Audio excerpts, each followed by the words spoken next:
Welcome to The Explainer. I am absolutely thrilled you're joining us today. We are about to set the stage for a really fascinating deep dive into the psychological mechanics of why we, as humans, believe lies. We live in an era where misinformation just spreads like a virus. It's everywhere. So today, we're going to structurally diagnose this epidemic. We're going to look at the anatomy of conspiracy theories, why they stick so stubbornly in our brains, and most importantly, how we can actually talk to the people who believe them. To kick things off, let's look at this brilliant quote. Mulder, the truth is out there, but so are lies. If you grew up watching The X-Files, you already know the dynamic. Agent Mulder constantly wanted to believe in these vast, sweeping government cover-ups, while Agent Scully, well, she played the grounded skeptic. And this just perfectly captures the constant tension we all face right now. This tug of war between the honest search for truth and the reality of pervasive, deliberate deception. But here's the thing. Sometimes, the sheer desire to believe completely overrides the truth, even when that truth is literally staring us right in the face. Take the absurd but entirely true story of Bob Knodel. He's a prominent figure in the Flat Earth movement. As documented in a 2018 film, Knodel set up this basic scientific experiment using a gyroscope to prove, once and for all, that the Earth does not move. Well, if the Earth is round and rotating, there should be about a 15-degree drift in the gyroscope every hour. And guess what his multi-thousand-dollar gyroscope showed? A 15-degree drift. But instead of updating his worldview, he immediately started looking for ways to disprove his own data. This is textbook motivated reasoning right here. It's starting with the conclusion you desperately want and just working backward. Now you might be sitting there thinking, okay, well, flat earthers are just a tiny fringe group, and strictly speaking, yeah, they are. But the reality of conspiracy belief is actually much more surprising. Research from a widely cited study reveals that 50% of Americans endorse at least one conspiracy theory. 50%!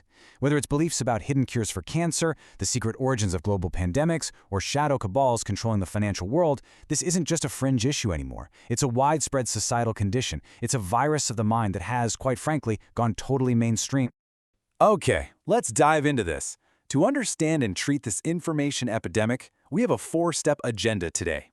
Number 1, the psychology of belief. Number 2, the anatomy of the virus. Number 3, the stickiness of misinformation. And number 4, reaching the believers. Let's start with Section 1, the psychology of belief. We really need to diagnose the underlying human conditions that make these seemingly bizarre theories so highly infectious in the first place. Conspiracy theories aren't just irrational, random thoughts bouncing around. They are actually incredibly powerful coping mechanisms.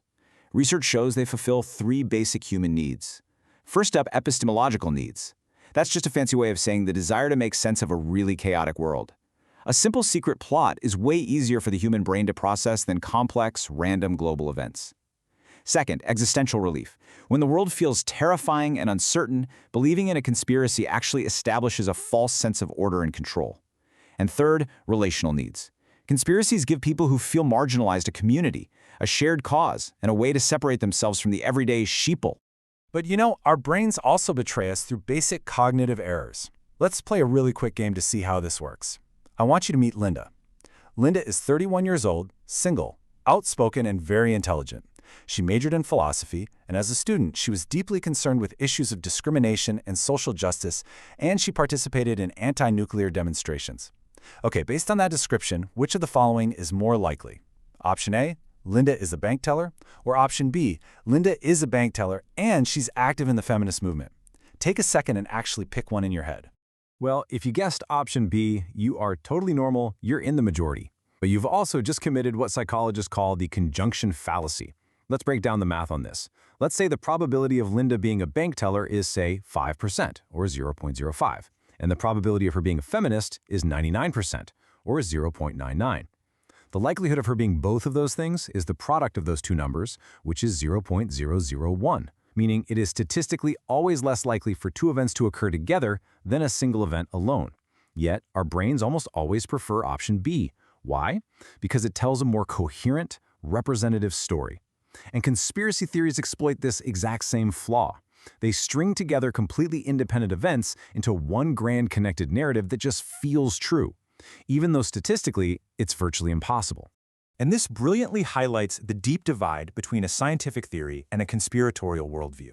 A scientific theory is a living thing. It's constantly being updated the minute new evidence comes to light. But a conspiratorial worldview, that is a monological belief system. It starts with the unshakable premise that someone evil is plotting something, and then it just works backwards. It is completely immune to evidence. In fact, and this is the craziest part, if you present facts that definitively disprove the theory, the believer just sees those facts as proof of how incredibly deep the cover-up really goes. Section 2. The Anatomy of the Virus, breaking down the Conspire framework. Now that we know why our minds are so vulnerable, let's identify the specific viral markers that make a conspiracy theory super spreadable. To spot this virus in the wild, researchers use a really handy framework. It's an acronym called CONSPIRE. It stands for contradictory logic, like believing a virus is a deadly bioweapon, but simultaneously believing it's totally harmless. Overriding suspicion of absolutely any official narrative.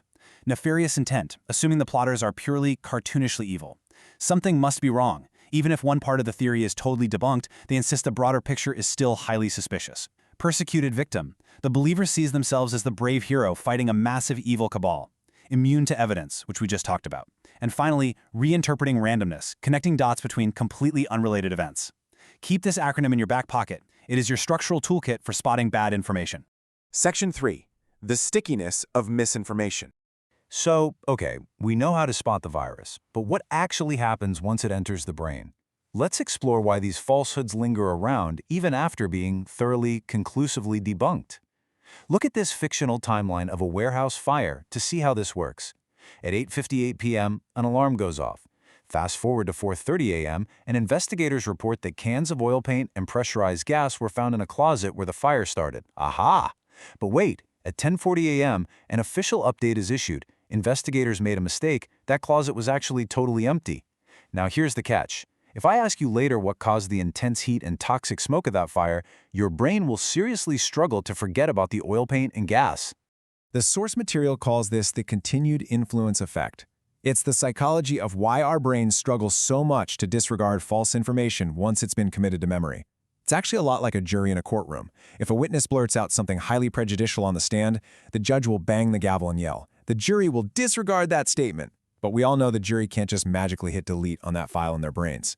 The grossly impudent lie always leaves traces behind it. Finally, Section 4. Reaching the Believers. All of this leaves us with a pretty monumental challenge. How on earth do we administer a cure and engage constructively with people whose minds have been infected by these incredibly sticky viruses? The research highlights two primary strategies. First is content rebuttal, which is your standard fact-checking. And as we all know, this is incredibly frustrating because, as we've learned, deep believers are literally immune to evidence. The second, much more successful strategy is technique rebuttal. This is also known as pre-bunking. This is where you proactively teach people the tactics of disinformation, like walking them through the Conspire framework, to basically inoculate them against flawed reasoning before they're ever exposed to the actual lie. The absolute crucial point here is captured beautifully by this classic quote from Jonathan Swift. You can't reason someone out of something they didn't reason themselves into. The source material points out that denialism is deeply tied to a person's identity, their emotions, and their sense of community. Just cramming facts down someone's throat is destined to fail because, to them, it feels like a personal attack on who they are, not just a debate over what they think. So what's the alternative, right? The experts suggest practicing a pretty radical form of rhetorical empathy. The underlying message we need to internalize and very gently convey is simply, you have been lied to. We have to completely shift our perspective, stop seeing believers as political enemies or lost causes, and start treating them as collateral victims of a deliberate, coordinated disinformation campaign. Because remember, they weren't born deniers, they were made into them. Now, let's be honest, this is an immense salvage operation. Mark Twain supposedly said, "It is easier to fool someone than to convince them that they have been fooled." And researchers totally acknowledge how hard this is. It requires stepping away from our keyboards, putting down the phones, and prioritizing genuine face-to-face connection. It requires patience, active listening, and a lot of respect. You have to build trust first, before you can ever hope to dismantle a deeply held belief. And that brings us to the end of our explainer today. But I want to leave you with a question to chew on.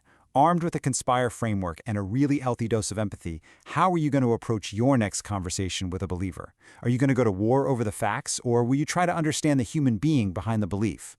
The truth absolutely is out there, but finding it and helping others find it requires so much more than just data. It requires real connection. Thank you so much for joining me on this explainer. Keep questioning, keep learning, and keep connecting.